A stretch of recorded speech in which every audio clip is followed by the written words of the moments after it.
Hey guys, so it's Sunday and that means I've got another recipe video lined up on Beer Biceps. Today we're going to be making another high protein vegetarian recipe. We're going to be cooking high protein crispy soya tikkis cooked in one of the healthiest fats in the world, ghee. I feel ghee is one of the most underrated foods in the world. Indians automatically associate ghee with being unhealthy, but it's not true. You want to know how? Watch to find out. So let's go over what we need to make these awesome soya tikkis. Firstly, soya chunks that I've soaked in warm water. So I just took those dry soya chunks from the packet and I've soaked them in warm water for about 20 minutes.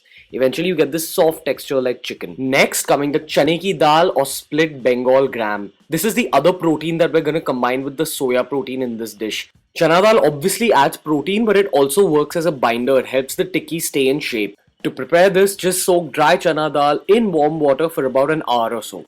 The next ingredient, and this is super crucial, is ginger. This adds the much needed spice and freshness to the tikki. Very important you use this. Next, coming to garlic, because every great Indian dish has to have garlic in my opinion. And finally, we're coming to coriander, which will help with the freshness of the dish, and the chili, which will help in giving a kick.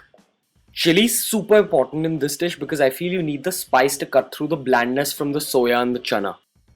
Okay, so the first step in cooking is to kind of roast the garlic gently. Now do this on a medium to low flame with a bit of ghee and make sure you don't burn it.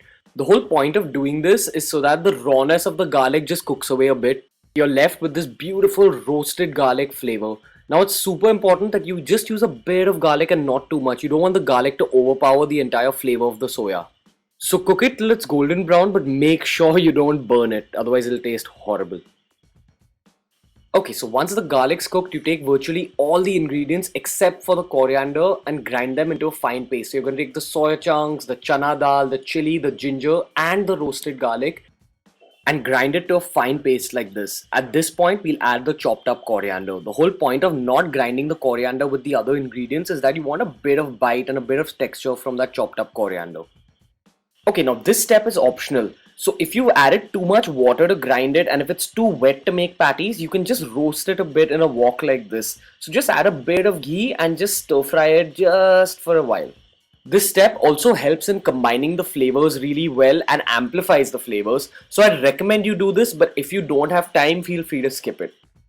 Next, we'll season it with a bit of salt, a bit of pepper, and finally, this is completely optional, I add fresh mint to these. Now soya and chana by itself are really bland and kind of, dull flavors. So this kind of brightens it up a bit. It adds a bit of freshness and beautiful fresh flavor.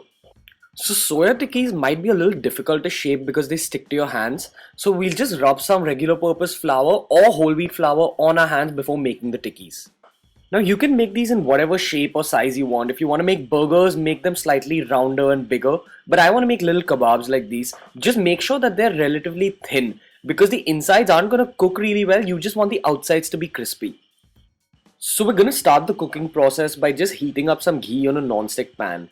Now I know you guys will be like, oh my god, we're frying it, so how is this healthy? Ghee, just like coconut oil, is a super healthy and super nutritious source of fat. It's super rich in vitamin A, vitamin E and above all medium chain fatty acids which actually help a lot in fat loss just like the way coconut oil does. There's a deep science behind it, but all you need to know is that the fat content from ghee is metabolized in the liver where it's actually used for energy and not stored as fat in your body. Okay, so you're going to just start by placing these 4 tikkis on your non-stick pan just like this and let it rest there on a low flame. That's very crucial, otherwise it'll burn and stick. So on a low flame for about 3 to 4 minutes on either side.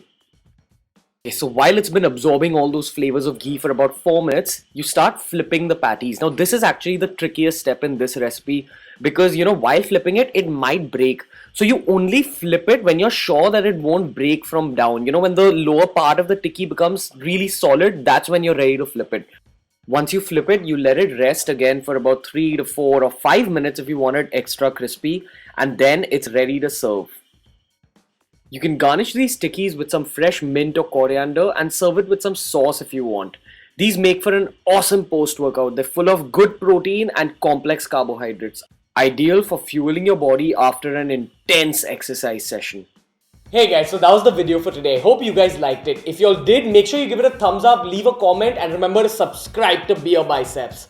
If you want to follow my personal fitness journey, you can follow me on Instagram at Beer Biceps, on Twitter at BeerBiceps93, and my Snapchat ID is Ranveer.1693. This is my Facebook page, so make sure you give that a like as well. So until next time, guys, from Gigi and Beer Biceps, see you. Say bye, Gigi. Bye, bye, bye, bye, bye, bye, bye, bye, bye.